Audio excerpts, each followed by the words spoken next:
Welcome to Show Studio. It's our last panel of the couture season, but it's a really good one because we're going to talk about Valentino, who I think are presenting a kind of new style of couture and a style that's had a huge influence on a lot of people from couture down to ready to wear and down to the high street. We've got an amazing set of panellists from all across the industry to help unpick what we're going to see. But before we start watching the show, I'll let you guys introduce yourselves, starting with you, Sonnet. I'm Sonnet Stanfill, and I'm a fashion curator at the Victoria and Albert Museum. I'm Caroline Charles, I'm a dress designer. I'm Rebecca Gonsalves, and I'm deputy fashion editor at The Independent. I'm Verity Parker, and I'm a stylist. So let's talk a little bit about what's happening at the House of Valentino as we wait for the show to begin, because we've got two incredible designers there who've taken over obviously from Mr. Valentino a while back. So that's Maria Grazia Chiuri and Pier Paolo Piccoli, two of the most difficult names to say in fashion. But as I kind of said in my introduction, they've had a massive, massive influence, this idea of kind of primness that I'm sure we're about to see. What is their strength? Why have they been so successful? And what is it that's so exciting about the way they combine the heritage of Valentino with kind of their own sensibilities? Anyone can answer. It's time for sweet, it's time for pretty. Yeah. It's not a border street. It was just adorable, wasn't it? That first one they did. They just wanted it. It certainly captured a kind of freshness Yeah. and a newness, and also I think it links back to their Roman heritage. I mean, they're Absolutely. essentially both Yes. Roman designers No, and you're live in right. Rome. Their children are being brought up in Rome, and that Valentino tradition is a very Roman couture tradition. But you'd think Valentino is red. But this was whitish, wasn't it? And pretty. And now it's it black. was different. First look we're seeing. That's great, that first dress. It's interesting, we were Those just saying wings. prim and now that's really kind of like slashed to the navel. Not at all. A bit vampish. Very But it's vampish. a terrific dress. But it's vampish in a way that something like Versace never would be. There is Yeah. that elegance, there's that Yes, kind I of quite agree. restraint to it. That's what I think really works with Valentino, that it is so restrained. Sometimes it makes it a little too cold for me, but I just think it's so elegant and it's Yeah. so beautiful. Now we've gone into Russian folk. I know, but it's interesting that you say folk because that kind of crafty thing is something that they do really well. Yeah, in that men's as well, folkloric kind thing of like is- folklore yeah. thing. Yeah. It's amazing. Here we go. Maybe if we just keep it that size, it might be better. Nope. I think too, one of the things that they are so good at is this element of surprise.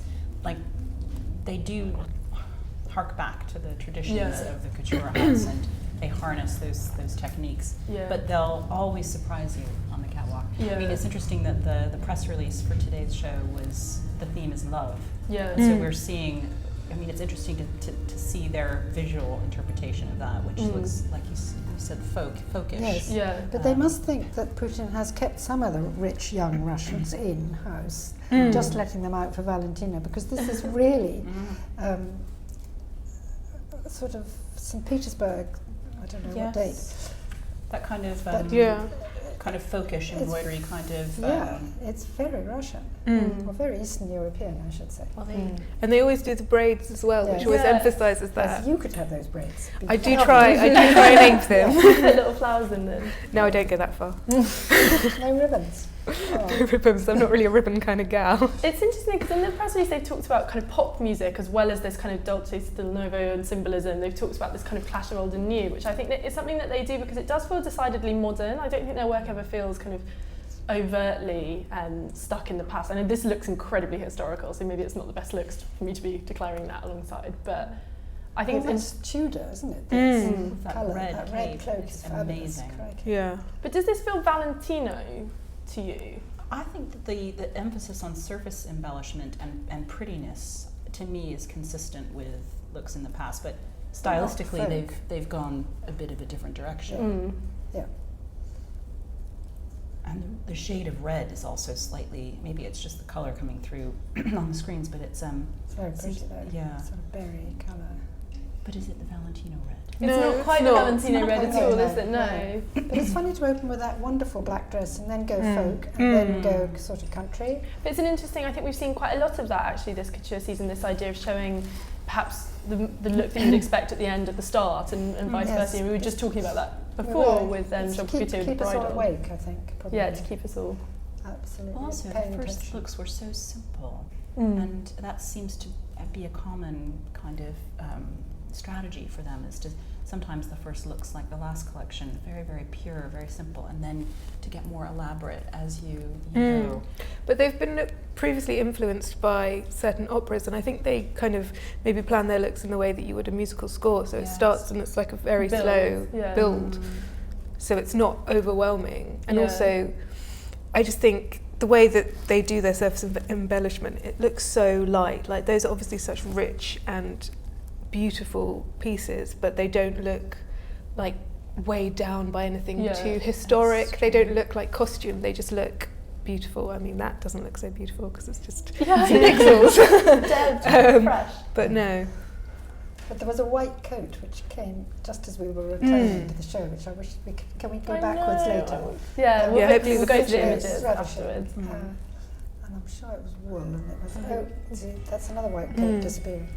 With No, maybe it's amazing lace. cut work. Beautiful.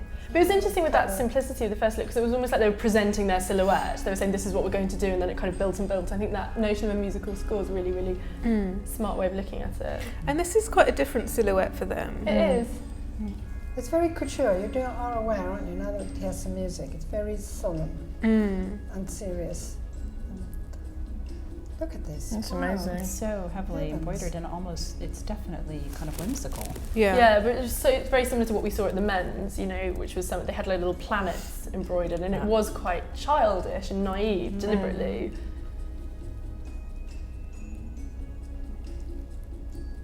I mean, that's one thing they do, is they always give you the grand gown. Yeah. But then it's interesting, the kind of interplay between some day wear and some evening. It doesn't seem that they're bound by having to do all evening gowns. Yeah, exactly. No. I think that's what I find so interesting about them, and is how they put such a focus on kind of the dress and the gown, but how it's had such an impact and filtered down. And I think that's what I'm so confused by, is how that, confused and intrigued, is how that sensibility, which is kind of really to do with dressing up, has had such a massive impact just on this kind of trend for primness.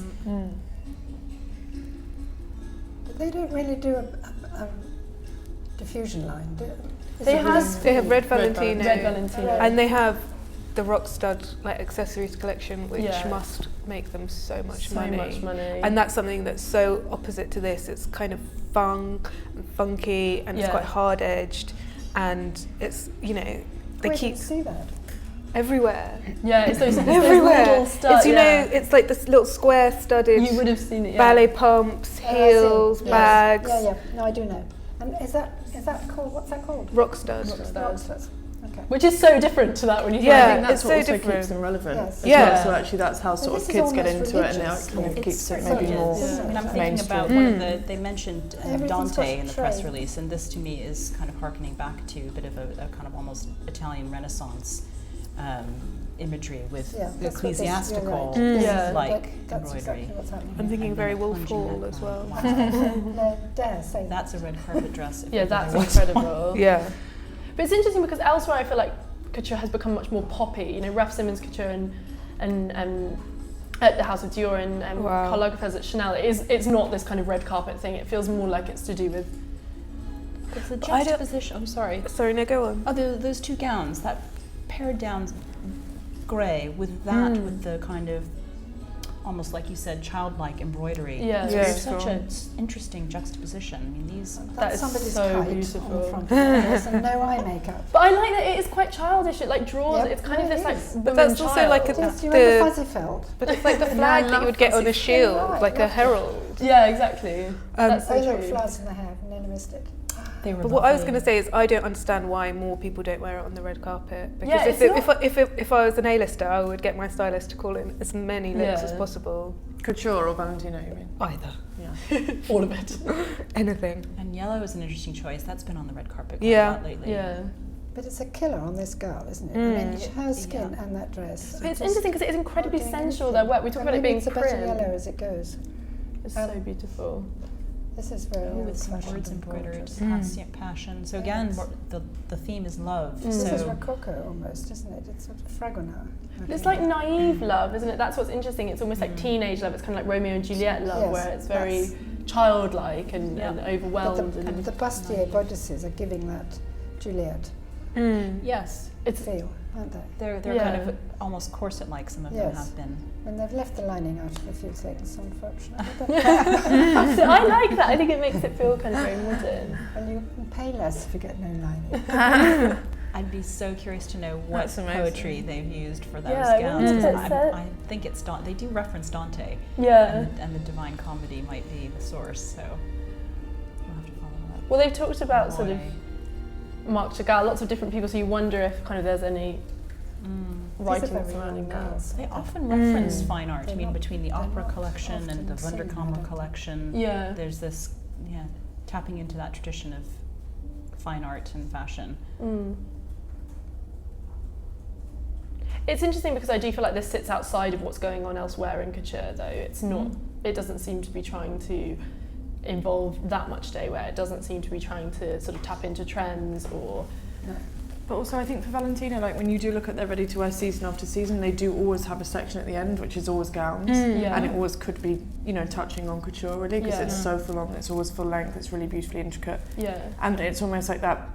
Second sort of beginning section of the show where it was all that very folklore Russian. I think that's basically exactly the same as they're ready to wear. No, that's very true. Do you know what I mean? I think they kind of cross over maybe more. I mean, obviously you see Raf's Dior is, his couture is, similar to his ready to wear, but for me that collection it didn't necessarily have to be couture. Yeah, if somebody said that was ready to wear, then you'd think it was maybe a slightly extravagant version of their normal. No jewellery at all. They're so simple, simply styled. Girls. But I think that adds to what makes it feel so youthful and so modern is that kind of light way it's worn. It's like, it's just... They're all 15, these girls. Look at them. Sweet. Yeah, they're very angelic, aren't they? And they're quite English rose. I don't think it's any black girls at all though, right? No. White. Nobody over 60. And very, very pale. It's wonderful inside the atelier. Most of the people who work there have been there for many, many years, decades. And they might be, grandmothers, but they're still called les fanciulle, which means the girls, or le ragazze, which is, the young ladies. So, there's a girl. Yeah. I love that. So great. But it's like a family, and I think there's this sense, like with many couture houses, that these gowns, the amount of hours required to craft them, there's a sense of ownership and almost kind of possession about creating each one. I think the real contrast between the real opulence and kind of heavy work on some of those more folklore pieces and the pieces that almost just look like a slip of material is really interesting. I think they do that very well. The weights are so different as well. Yeah, so different. Which I guess maybe is their way of nodding to this idea of day wear to evening wear, this idea that you can be covered up and then you're kind of revealed. That's a dirndl almost. But also I suppose because it's for spring summer, some of the pieces are quite heavy, like there's a lot of velvet, or that's what it looks like, and I suppose that red it's not what you'd expect, but then I suppose it depends where your clients are. I think that's what the thing, they're doing. But nobody wears velvet in any summer, do they? No, but it wouldn't necessarily be it's not summer in Australia, or it's not summer on that, Okay, I don't think Australia has that lust for couture. Maybe they do. That's beautiful, isn't it? That's the one I wanted to see. Beautiful from the back. Beautiful. Yes. And trousers. Oh, I missed that. The double wool red suit, Lauren just brought me a note. It took 1,300 hours to make. That must be a record for them. There look at where they are. It's crazy. Bow. And there's a dress and a coat that took over 2,800 hours of embroidery work. It's natural linen with pearls. Amazing. And the Amour strapless dress with 3,000 hours of embroidery on hand-painted linen. That's extraordinary. It's wonderful, the idea of pairing linen with pearls. Yeah, I think it was that kind of high-low thing that I think is quite interesting. Yeah.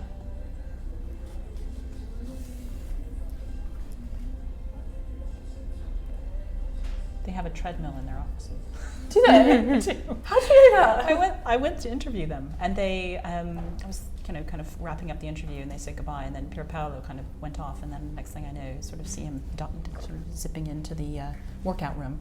Oh, I thought you meant that he kind of does the beading while he's. That's what I thought you meant. They're so on he the gets treadmill. through it, I don't think he sews the beading on. No, he dips in and out. I think the petit man. I think they're very loyal staff for doing those 1,000-hour dresses. And how did you find interviewing them? It was really fascinating just to go into the palazzo, and it's this. The way they describe it is that the first they only occupied one floor, and then as Valentino himself kind of gained in prominence, they gradually took over the whole palazzo. Yeah. And it's just it's oozing with history, and I think that's the thing that makes Roman couture so interesting, is that they're surrounded by classical art and architecture, and it kind of is just part of the air. Yeah. And it, I don't know, there's a kind of grandeur about Valentino that even the two new designers, they're not new anymore, but Pier Paolo and Maria Grazia have managed to carry that forward, that harkening back to tradition, but with a twist. It's a powerful combination, and they're very proud to be Roman, and that comes up a lot in conversation about being Roman, and Valentino is a Roman couture house. But I think, of course, he trained in Paris, and they're harnessing French couture techniques. Yeah. So It'd be fabulous if at the Oscars there were 6 of those stars in 6 of those. I know, it's so beautiful. Wonderful. It would be so worrying for the photographers, wouldn't it? It was beautiful. Can you all see that different sensibility though? I think that's an interesting way to approach couture, particularly at the moment, by looking at the kind of, like, not just the nationalities, but the places where the designers studied or grew up or spent most of their time. Do we think that still has an impact on the way that, we were talking about it this morning, obviously, with Gautier being very French, and is that something that's important to think about still? And does it play even more of a role now fashion's becoming more global? Oh, I think your mother puts it right in you absolutely at the beginning, and you carry it all your life if you're a designer, yes. I think we saw that a lot. I felt like at the Menswear, a lot of people were drawing on their kind of own cultural heritage or their childhoods, and it's quite interesting people thinking about their roots. What do you think about it, Rebecca? I think, it's inevitable that it is going to shape you, because that's when your brain is the most like a sponge. Yeah. So those visual influences just soak really deep in, and you can't, even if you specifically choose, I'd go to gallery and I see this and I thought, wouldn't this, like, you tell yourself these stories, but they're based on something much further deep down, and I think being able to tap into that and recognizing that is a real strength for some designers. Yeah. And I think also it's interesting working as a pair, that they have the same references, so they bring the same knowledge, but they'll have their own perspective on it. That's what I find so interesting about them, and I think they're so successful because they are a partnership. Yeah. And it's interesting their trajectory, isn't it? Because it's interesting to see them do couture now, because it's, their skill really is kind of accessories, and that's interesting to see. And I think that's interesting given the Gucci appointment, where that's a really similar story, and you wonder how much that's having an effect on being able to kind of tap into a mood. Is that what the skill of an accessories designer? I wonder how that trajectory. No.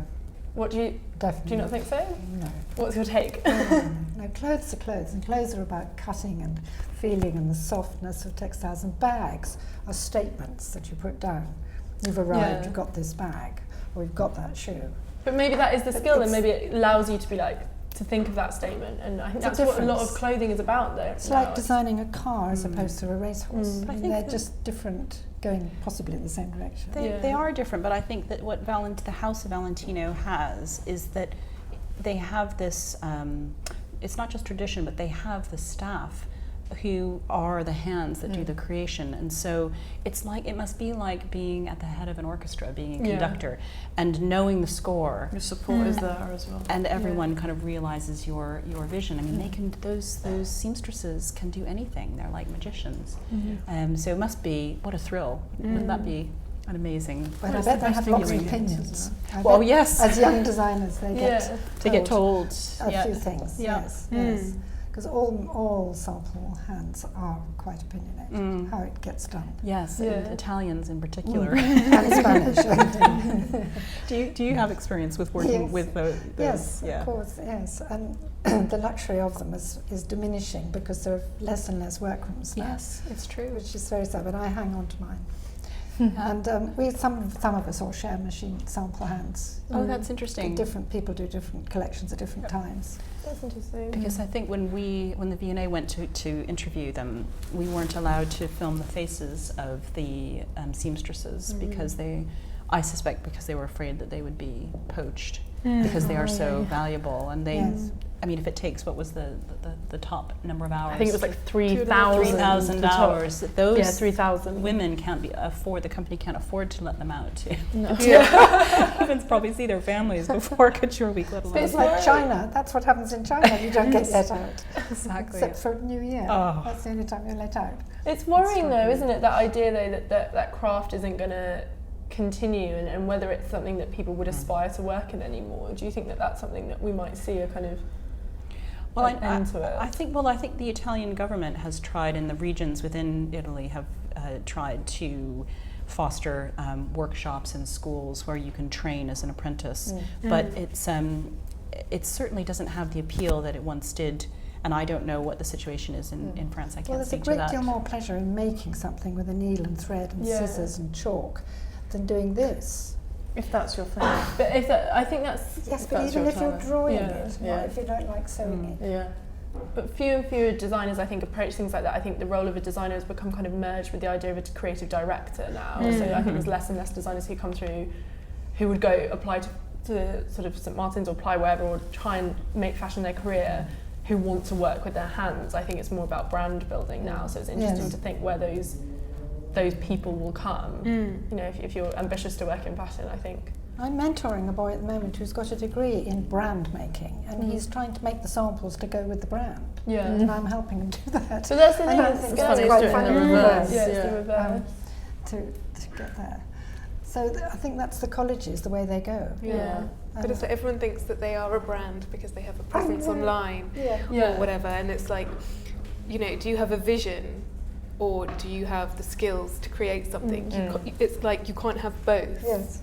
And people maybe need to have partnerships a bit more. Yeah. Work in teams, maybe coming up through the education system. Designers never wanted to be a brand. Kellogg's and Hoover were brands. We were designers. Yeah. Now, of course, It's the opposite you now. just brought this Yeah. head on in some way.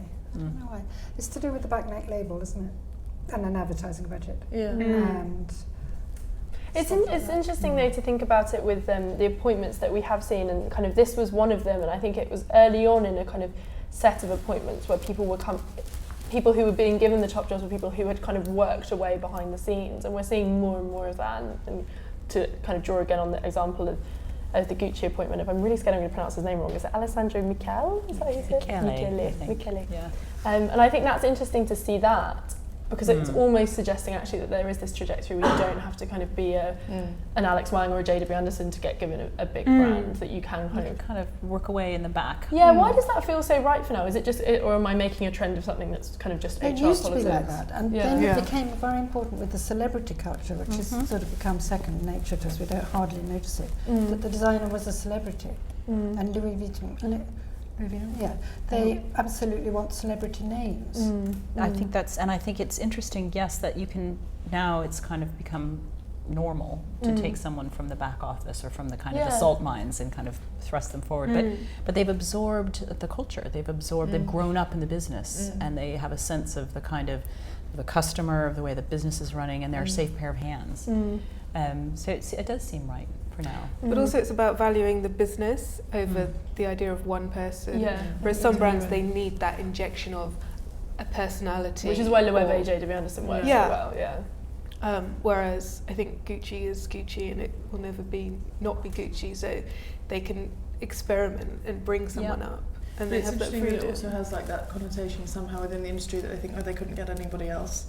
It does. Which is wrong. You know, I'm not saying as in they couldn't get anybody else. It's wrong that people think that way. And actually, you know, I'm sure he's the perfect person for the job. But it's like, you know, there's all those rumors like Riccardo Tisci's going to be there, and then suddenly he's not there. And there's somebody that nobody's actually ever heard of, unless you've been to Gucci and interviewed everybody. And it's quite interesting because the connotations are kind of negative, but actually, you know, that's not. It's not the right way to think it. No, absolutely not. And I think it's actually quite heartening because so many young graduates are going to work at these houses rather than setting up on their own. So it's like, one day you learn the ropes and you will get that, rather than go graduate, set up on your own, do Fashion East, do New Gen, do 3 seasons and then run out of money, and then what are you going to do? That's a really harsh way to break into the industry. But I just did a shoot last week with the New Gen, you know, everybody from New Gen for Miss Vogue, and actually it's amazing how many of them do make things. And actually they're really hands-on and amazing, and actually that was I think you have to be to take that trajectory almost. You totally do, but I think it's also, you know, they're also building their brands by working with certain stylists and working with different teams and, you know, showing at certain places and times. Yeah, but it's just like but the combination it's on is a what knife you need. edge though. It's like you could do everything right to succeed. Oh yeah. But if you don't get the right backer, then you know what are you going to do? Yeah. Whereas if you do go to a bigger house, you might be stuck, you know, holding pins for someone for 6 months. But you're going to learn so much more. You'll learn, and you'll hopefully also make connections. That I think that network also really really helps. That slow burn thing. It's like, you know, we don't want to push our designers too fast. It's an apprenticeship.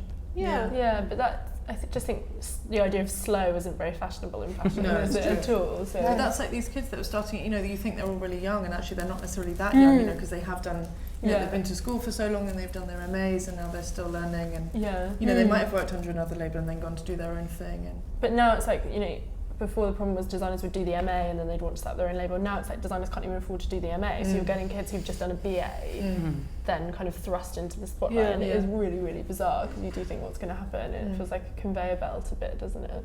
Why do you think it worked in this case to have an appointment that was kind of, as we were saying, from behind the scenes? Is it just because Valentino is such an iconic label? What is it about Valentino that everyone kind of admires? What is it that's so attractive about that house? I think their ability to, it's this combination of tradition and always including an element that's startling, that catches you. There's always examples that come down the catwalk that are surprising. And he was the last man standing out of Florence stroke Rome before Milan took it all, and you know, we know what happened to Milan and what does happen to Milan. Yes. And he was the hero of the Italian film world in the late 50s, 60s. And I think that he and Mr. Giametti have been quite supportive of the two. I mean, there is a very, you often see them at events together. You know, they, you know, Mr. Valentino they don't personally hold all of the archive, but he's always consulted when we borrowed things for our exhibition at the V&A.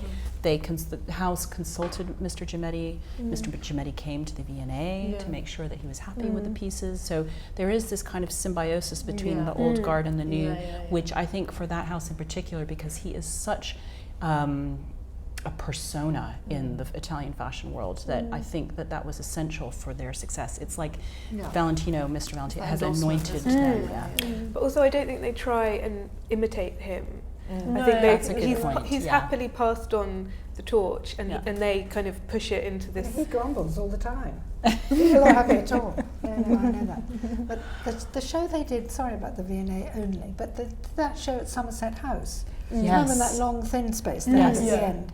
And we were so close to the clothes. It was rather good though.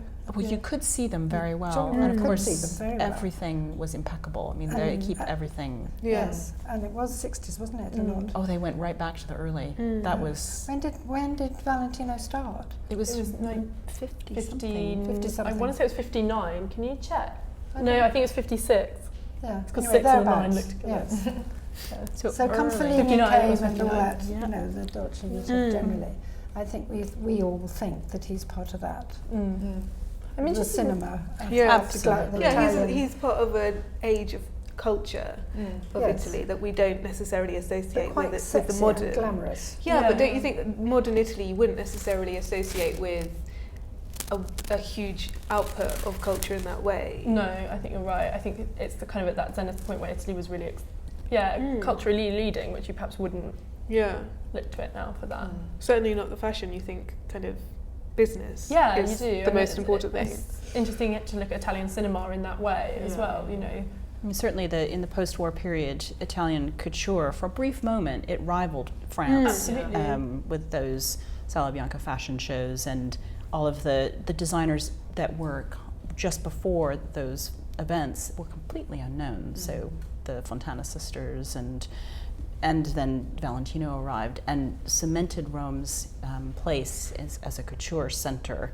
But then when it went towards Milan, and Milan became the ready-to-wear capital, that whole balance of power really changed dramatically, and couture became less relevant for the Italians, and France, you know, they didn't have a chance compared to Paris. But he remained wonderfully suntanned and at every party, and giving parties with pug dogs and having grand houses in Edgerton Terrace in London and New York and boats. He had a good time. He did, and he was glamorous. But it's interesting to ponder what would have happened, as you say, if kind of Italian couture had continued on that trajectory, and, and how different couture would be now. I just think that's an interesting... No, but it was like Chanel was over at some point. Do you remember? Yeah.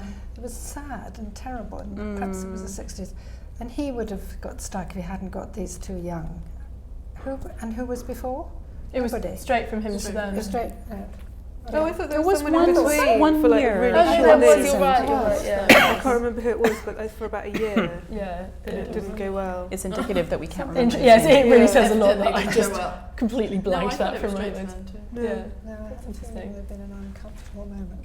But Gucci, just to go back to that, it seems to me that the owner of Gucci, somebody like Tom Ford or the last two, get sort of out of their box and then off with their heads, and a new regime comes in. Oh, but I think it was the opposite Probably for bigger Frida. than I think she just got so in the box that it became Yeah. so boring. You know, it was, which was what was so joyful about that menswear show, is it just felt like there were so many ideas like unleashed. But Well, it's interesting. What do you think of their attempts at so-called couture or kind of unique gowns? I'm not quite sure what the term is they use in-house for those one-offs. Dolce call it demi-couture. yeah. Yeah, okay.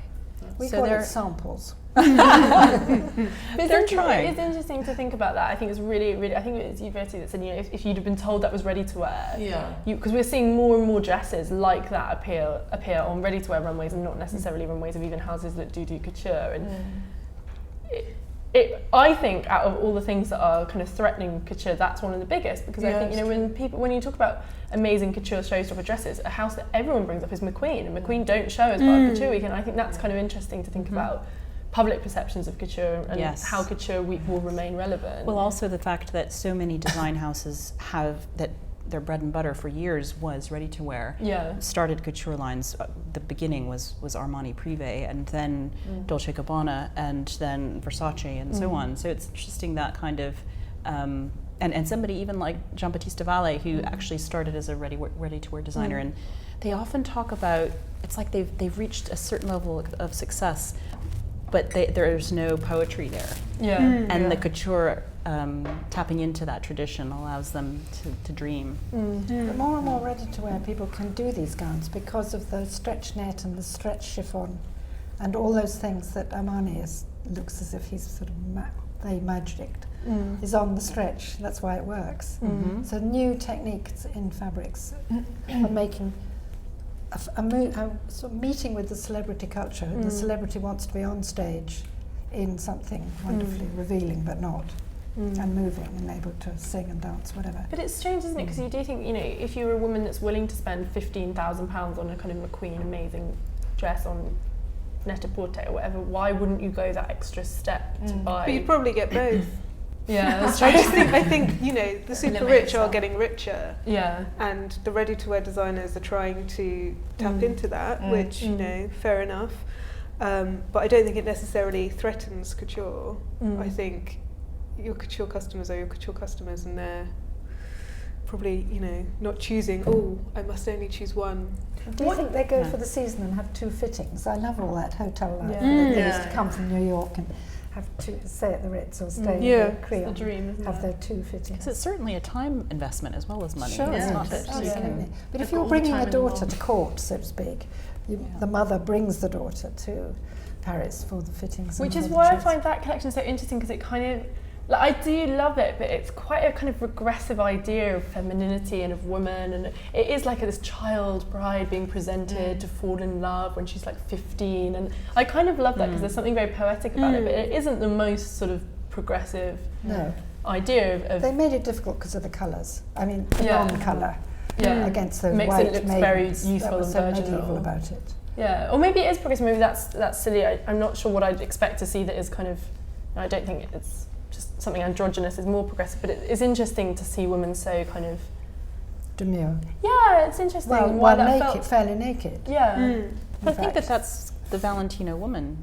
Yeah. She's not the Versace woman. She's not Yeah. It's powerful different. physically or kind of trying to make a stand. She's very... But maybe that's why it proved so popular, because I think it came at a point where, also, you know, to say that you have to dress powerfully to be powerful feels a little bit passé. Maybe, It's dressing for your different personas. It's like you don't just want to be, you know, extremely powerful in your power suit. I mean, it's a fantasy, and so part of the fantasy is shedding the everyday kind of, you know, it's softening up and it's being something that you're not necessarily that comfortable revealing, but this gives you the ability to. Well, you don't reveal it. Most of these couture clothes are never seen outside. They're all in privé houses, palaces they may be, but they're not on the street. They're not going to clubs. They're not going to restaurants. No, but it's, you might, you know, have, maybe a private if you're hosting a gala, then you might. Yeah, then you'd show up. Yeah. I mean, you physically show up. But they are all privately owned. I do know that. Have you bought any of the recent Valentino couture for the V&A? Well, very happily, the house donated that first look from the Wunderkammer collection to the museum, and it was in the exhibition on Italian fashion that we hosted, and it's one of my now favorite pieces in the museum because I love that combination of the old world technique and those and that the element of surprise in that dress, the startling element, are these roundels with that march down the front with sea creatures, a seahorse and kind of a sprig of coral, and it's this kind of improbable. You think about the cost of the gown and the amount of work that goes into something like that, and to have it be so incongruous, to me, I just find it delightful. So they were very generous, and they also donated some of the recent ready-to-wear. And we had this wonderful moment when Mr. Giametti came in to see the pieces that the V&A was going to put on display as part of this exhibition, and he looked at the couture and he's like, oh yes, that's right, and then he looked at the women's ready-to-wear, okay, that's fine, and then he came to the menswear and he said, you know, Valentino traditionally is not about menswear, so I really don't see why you want to include any. And then when he saw the piece, he laughed and said, oh, I have that one in my wardrobe. It's interesting how they market the ready-to-wear, the men's ready-to-wear, actually, because they call it couture, and I think that's what's very interesting, is they're almost kind of, I think this has become part of the narrative of Valentino today, is that everything is kind of perfect and couture-like. And I think that notion of perfect and perfection is, that it kind of permeates their collections. Yeah, it really does. It's a good descriptor. But it goes hand in hand with the idea of primness, doesn't it? Because it's like, to be prim, you have to be perfect. It's angelic, isn't it? Yeah, it is angelic. It was interesting, they've said that in the show notes that they've given, they said the woman is an angel who, as in still Novo poetry, leads one to salvation through passion. Absolutely. Repeat after me. Which is something I do regularly. So yeah, it's fabulous. But I do think it's really interesting to think again about that first look, because I think it is almost like a nothing else like that, is there? No. Even at the end, I thought they'd repeat it again. You know, they often open and close. Yeah. Similar. No, this is the famous portrait, a sergeant portrait, isn't it? This dress, this black dress. What is it famous for? Oh, Madame X. Is that what Yes. it's called? Yes. You're right. I am. It has that. But it has that look about it. It just needs the strap to be off the shoulder. Yeah. Down sideways. Yes. It's a ravishing dress, completely out of congruous with the rest of the collection, totally on its own. Yeah. Well, I think it kind of hints to what we see later with the kind of... Not in black. The black No, dress is black so is strong. But it makes, maybe then it's more eye-catching. Because actually if you walk out in bold red and crazy patterns and embroidered boots and things like that, then actually your eye sort of becomes adjusted. Whereas maybe if it's like a palette refresher, you start on black and it then feels your like eyes a palette cleanser, doesn't it? Yeah. It's almost like it's kind of... But those three looks, it's interesting to look at them all on the screen because they are saying such different things. Especially to follow on from each other like that. You feel like you've picked them from different parts of the show. Yeah, you really, really we have do. this sort of voluptuous kind of sensual black, and then that very kind of, I don't know, adolescent kind of look on the far on number 3. The word adolescence really, really apt for them. I think there's this really interesting thing that they do with youthfulness, which is interesting because you think, you know, it's interesting to think about the modern couture client and whether she is a kind of younger girl and whether this actually speaks to her more than the younger things that we're seeing in something like Chanel or Dior, because that's so decidedly young.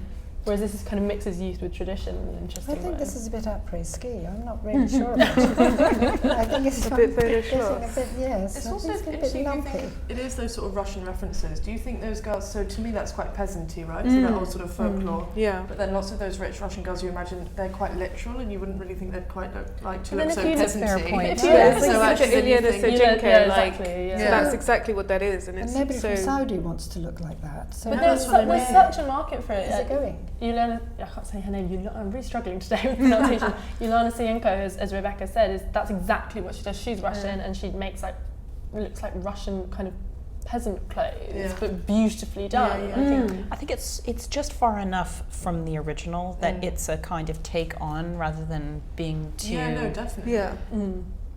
But it's definitely what the inspiration lies. Yeah. You know, it's quite interesting. You imagine those girls sort of thinking that's what babushkas wear, right? Or something really sort of stereotypical. And, But then I wonder if as a collection, this is kind of them establishing the mood and their vision and their idea, and the later looks are their kind of actual proposition to the customer of something to buy. You know. But it's interesting looking at this compared to the white collection they did in New York. Yeah. It just shows that they can just do both so well. They can do clean, simple, elegant, and they can do something a bit more experimental. It might not work in some places. It might be a bit shticky, but they're not afraid to experiment. Can we talk about that New York thing? Because I think that's good that you raised that, because it's really it was December, wasn't it? They did this special kind of one-off couture show in New York, and I think as a house they've been very good at kind of showing different locations. When they started with their menswear, they did it for 2 seasons in Pitti and Florence rather than in Milan, and I think they're very clever at doing that. What did you make of that decision to show in New York? What did you think the significance was? I thought it was really confusing because when it was first announced, it was like, oh, they're leaving the Paris schedule, exactly, but then they showed both. So I think one, it shows that they've got absolutely voracious clients. You don't make a couture collection if you don't think it's going to sell. Like, you know, an extra one. And also I just thought it was really beautiful and it was just something nice. Why do you think New York though? I don't know. Because the economy was better there at that time. Somebody else did it. That was a group of little shows, weren't they, which people were trying to explain. Did Chanel do one too? No, Chanel did their Austria. Yeah, they were around the same time. Salzburg or what's it called? This is this interesting notion of kind of taking fashion around the world. You've got Dior doing it with their shows all around. You've got Chanel, the Métier d'Art, them doing the couture in New York. And I think to me that's the most interesting way that fashion is responding to kind of globalization. Is showing that they need to take their shows elsewhere and that they need to. I know New York's not the most innovative place to do it, but I think that is an interesting notion. Like we were saying, if we could break up these heavy schedules which keep everybody moving the whole time and it's so exhausting, and just have parties like for this, it'd be gorgeous in Salzburg. Very nice.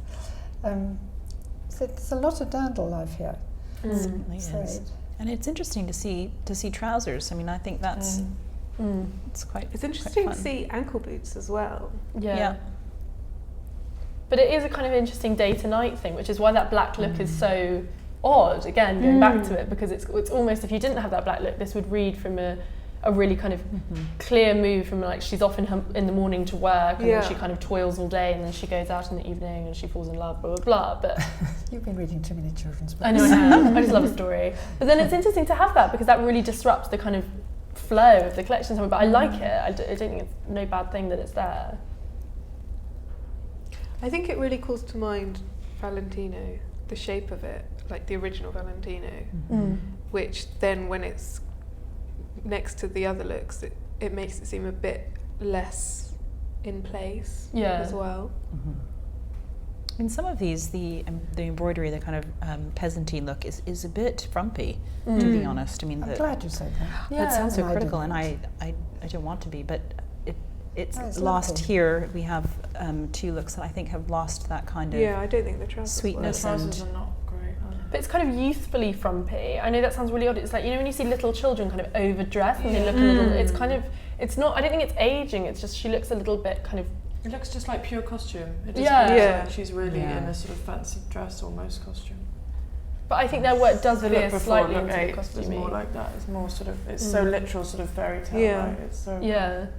But you could see that as everything. That's if they took those straps off, if they took that shirt underneath, it would be such a beautiful strapless gown, and that's what you can do with couture. Like a client will say, "I love this, but..." Of course, like we were saying about the colours, they'll say, "Yeah, but it's really shit. I'll have it in black." It's almost, so maybe the palette cleanser is to say, all of this also comes in black. No, it's so true. And actually, if you look at number 9, you know, that is a jacket that would be really, really beautiful if you kind of took it out with just just the black exactly. cigarette trousers. Those 3 looks look like they're all linen. I think these are the looks that they're referring to with the embroidery on hand-painted linen.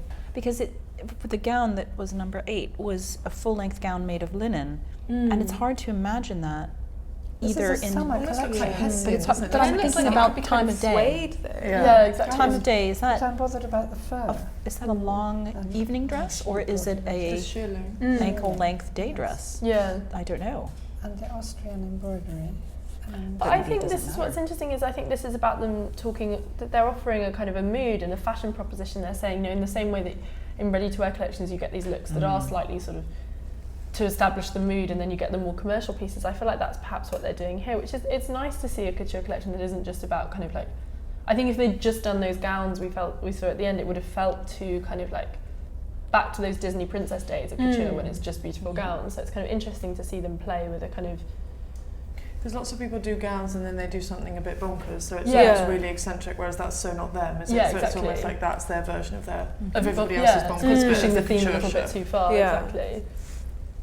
But like you said, Lou, they have to be careful then that it doesn't venture too much into the ready-to-wear, because then... Also, the thing is, ready-to-wear Valentino is so expensive. It's like soon the prices are just going to become level, and the design becomes more sort of leveled out. It's kind of... Yeah. Which is going back right to the start about what we're talking about. That's what's so successful about what they do with kind of Rockstar, because they have made it kind of this cool thing that everyone can kind Well, of... it's like their version of sunglasses and perfume, isn't it? It's like, it's not affordable, but it's still that diffusion kind of thing where people can have a statement. I do find the ordering really interesting. It's kind of, it does jump about a little bit, which I quite... It's quite refreshing. Do you mean in terms of so mixing much day going on, and isn't evening? there? And, yeah. What is going on with this skirt? Is it lace? The clouds that they've done, which I don't think those are, I don't know if those are dark night sky clouds or anything like that, but they're all kind of, they're a tool which is like hand painted and then embroidered with lame afterwards. So it seems like every piece that's kind of a bigger story the more you see of it. It'll be wonderful to see the close-up images. Yeah, do we have any close-ups at all? Can we have a look at some? Perfect, we'll see what we have.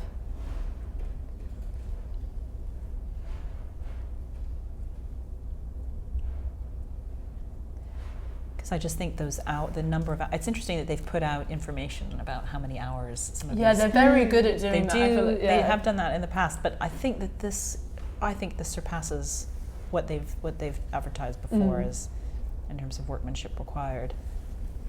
So that's almost Indian, isn't it? The embroidery, not so much Austrian. But it's this interesting clash of references. What they've talked about is they said taking a journey through time that subtly and intricately weaves together dolce stil novo and symbolism, pop music and Dante-esque imagery, classic legends and contemporary poetry. The linking thread and ideal setting is the extraordinary biography of Marc Chagall, the artist of Russian origin, which is where that comes in, who later became a French citizen. So it is this kind of idea of plucking references from all different ages, but also all different kind of But then also they areas. can't be accused of being too literal, so it's got to be a sort of amalgamation. Yeah, of ideas. exactly. That's kind of amazing. I actually really loved that. They've talked about some of the pieces, which I think is my favourite notion, because it is, as we said, it's all about love. The way they've used some of the corsets and the cuts, it's this idea of kind of protecting the heart, so like covering the tool, which I think is quite sweet. Yeah, one of them was just an embroidered heart, perfectly like that. Yeah, so beautiful. I love the ankle boots you see just on that. Yeah. They're extraordinary. Yeah, they're really good.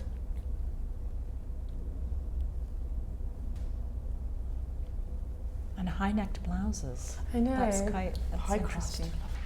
But it's Going back to the 80s. But it's kind of this like this is just very virginal, isn't it? Which kind of Yes. plays into that idea of love.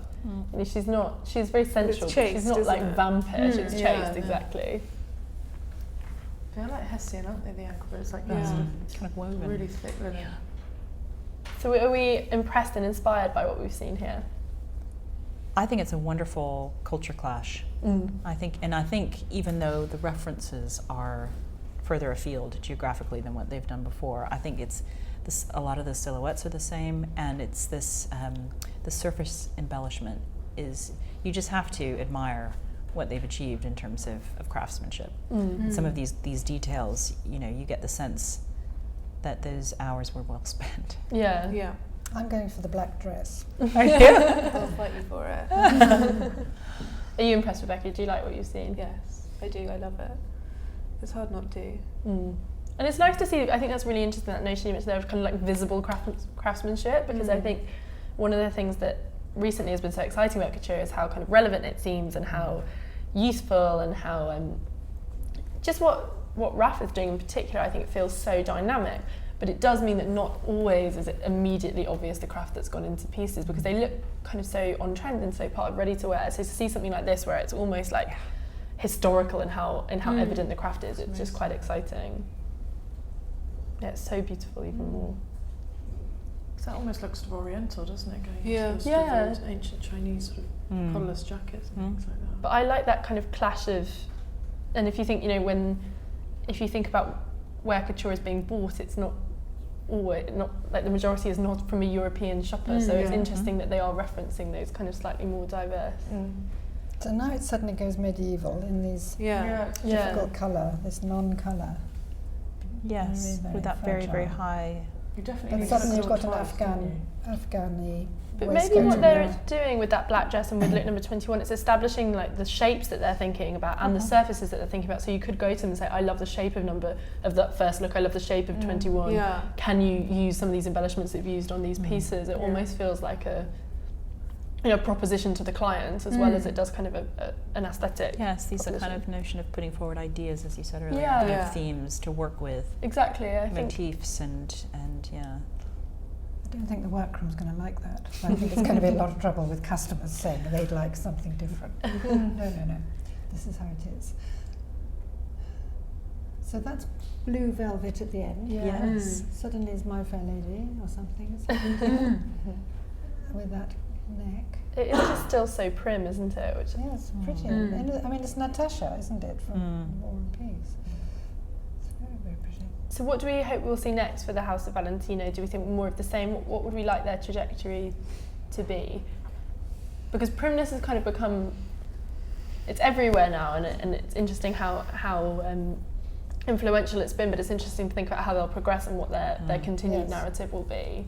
Do you think they kicked off the white Peter Pan collar? I don't think they did. I think a little bit that kind of high neck. I think the white Peter Pan was probably like a Saint Laurent thing a little bit more than anything else. But I think so. Also like the little. It hit H&M quick. Didn't Yeah, it? I It was think very, that very kind of pretty. high neck, like sort of like bracelet sleeve. Definitely a bracelet. Yeah, I think it's such a mood that they kind of almost just that primness that you see kind of everywhere. I think that was so them. Their ready to wear is often quite 60s as well, isn't it? 'Cause it's always like bracelet sleeve high. Yeah. Neck, always a sort of triangle. Yeah. Oh, Croatian. Yeah. It's a bit. But how do you progress that idea? Or do you think we just want them to keep working I with don't it? think it's necessarily like that they need to progress it. It's not necessarily a very modern. I don't find anything they do particularly modern or particularly innovative, but it's always very beautifully done. Yeah. And I think if they are doing sort of like a 60s twiggy dress, or if they're doing, like Caroline said, a sort of Afghani waistcoat or something, it's always done quite authentically, and I think that's what's nice, but with their own take. But it doesn't always have to be modern and new. No, that's that makes interesting. it's I mean, no ready-to-wear person would put those three pieces on a catwalk at once. Never. No. Apart from them, maybe at the end of their ready-to-wear shows, which is what they do when they do sort of 10 looks. And And they mix it, on yes. those, Yeah. But that's what struck me about the couture shows, is that each But that's piece is a beautiful, one-off. Right? Is there any close-ups of that one? 20. I think based on, because they did that in the menswear on the coats and the bombers, and it was kind of these tiny little stitched on pieces of felt and then bits of painting and stitching. Oh, okay. It was incredibly beautiful. Well, what could be interesting is if they want to dip into the kind of La Dolce Vita period really deeply, that kind of moment when Rome seemed to be the epicenter of style, because it's a different kind of woman to the Valentino woman. But if they wanted to experiment and kind of move away from the sweetness and the primness, that could be a combustible combination. Yeah, that could be pretty fabulous. It'd be interesting to see. It's almost Sophia Loren. I mean, it becomes that Yes. very sophisticated, really hard to wear. But good, if they can do it, they probably can. We've lost our images. They're all etched in our minds. I know, they are. There's so much to like. So much to like. Are you hoping to get one of these for the V&A then? I can only hope. They were so generous. Do you not find it really hard being curator? Because you must want to kind of end up shopping for yourself by shopping for the institution. It's all vicarious, I have to say. What an amazing opportunity. Yeah, I know. I was told when I started that if I ever tried anything on, that was a sackable offence. Oh, really? Oh, really? Yeah, so I live by that rule. But you could take it home to see if it's all right. And then try it. I could not do that. Oh, there we go. That's so beautiful. That is so amazing. Now, what was that red printing, embroidered piece? I don't remember that. On the right, down number 31. It looks like felt, the material. It's completely different again. I do love just how childish some of it is. I think that's what I find most interesting about it, is how it can feel so sophisticated, but also so kind of, so obviously really whimsical. What was that number 29? Was it a skirt? It's a dress. It's a dress. It's got a lot of and that applique. corset, it's see-through. That's quite daring. And it's, and also that notion of innerwear as outerwear is got such a long history, and it seems to have it loses its edge and becomes very. I think it's what stops it becoming costumey, is that they've done stuff that is so sheer, and particularly in the later looks, that it's a bit more kind of daring. I'm sure about that yellow something on her bum. What is it? Sun. The sun. It's the sun. But I like that because it's unexpected. Yeah, I like that it's a little bit. It's not on her bum, sorry, it's at the front. Let's think about that for a minute. She's very fascinating. For the Vestal Virgin Sun. But then 29 is actually, to me, that's really frumpy. Like, that could be on a sort of. But then I think. But if they're selling to all different age groups. Well, that's what I mean. It's like you're covered. Exactly. Then 31 as well is slightly maybe more approachable for Can we an who explain just takes the 31? I jacket. need to see 31 really close, so I don't understand what's happening. It's just a tiered dress, I think, with a crop jacket. Right? Yeah. Like a But is it lace? Like embroidered Is it lace? applique? It doesn't Look like lace. That one I have no idea. I do like the contrast between real embellishment, real kind of fuss, and then something really plain. I think they've done that a few times. It's like that's what that first look seems to be about, and they keep doing that. With 32, it's almost like a break. And the fabrics in those plain looks are probably incredible as well. But I think it's to make you look at fabrication and to look at cuts, because with all the surface focus, you can kind of get a bit lost, and it's almost like to re-establish a shape, and then the collection moves on. That was like that green dress that was so beautiful. Did you see the green velvet? And it had it looked like kind of etching on the back. With the cutout on the That's just breathtakingly simple but beautiful. And speaking of cutout, number 34 looks like a tour de force. Yeah, it's incredible. It's that they're very good at that shape. That kind of long. But that's kind of the ready-to-wear shape that I was kind of referring. That kind of, and it would be kind of a bit shorter in the ready-to-wear, but that real. I mean, it's bridal almost, isn't it? Though you can imagine lots of people buying that for bridal. It's beautiful. So we seem to be impressed and inspired. Is this what we hope to have from couture? Because it's interesting that it's not kind of, there's no meringues or kind of Disney princess, but it does kind of take your breath away, and it's nice to have a space for that in couture, isn't it? When I think there is a sense of Disney princess here. do you? Yeah. But in a good way? But not in the most literal way. I think it's more maybe kind of, the Snow White era, where it was a bit more historical rather than just how big can we make the skirt, how puffy can we make it. But I don't think that's a bad thing. Does it feel, it's interesting what Verity said about it doesn't feel that modern, but does that matter? Does everyone else kind of agree with that? I think they exist in their own sphere, and I think that the craftsmanship, it's like the Pompidou Center. You can see the way it works from the outside. You can see in some of these pieces That's such a good match. amount of workmanship that is involved. I'm not sure they'd be happy about that. No. No, but I do agree with you. I think that it's nice. It's like wearing your heart on your sleeve. Totally They wear the is, craft yeah, on the you can really surface, see it.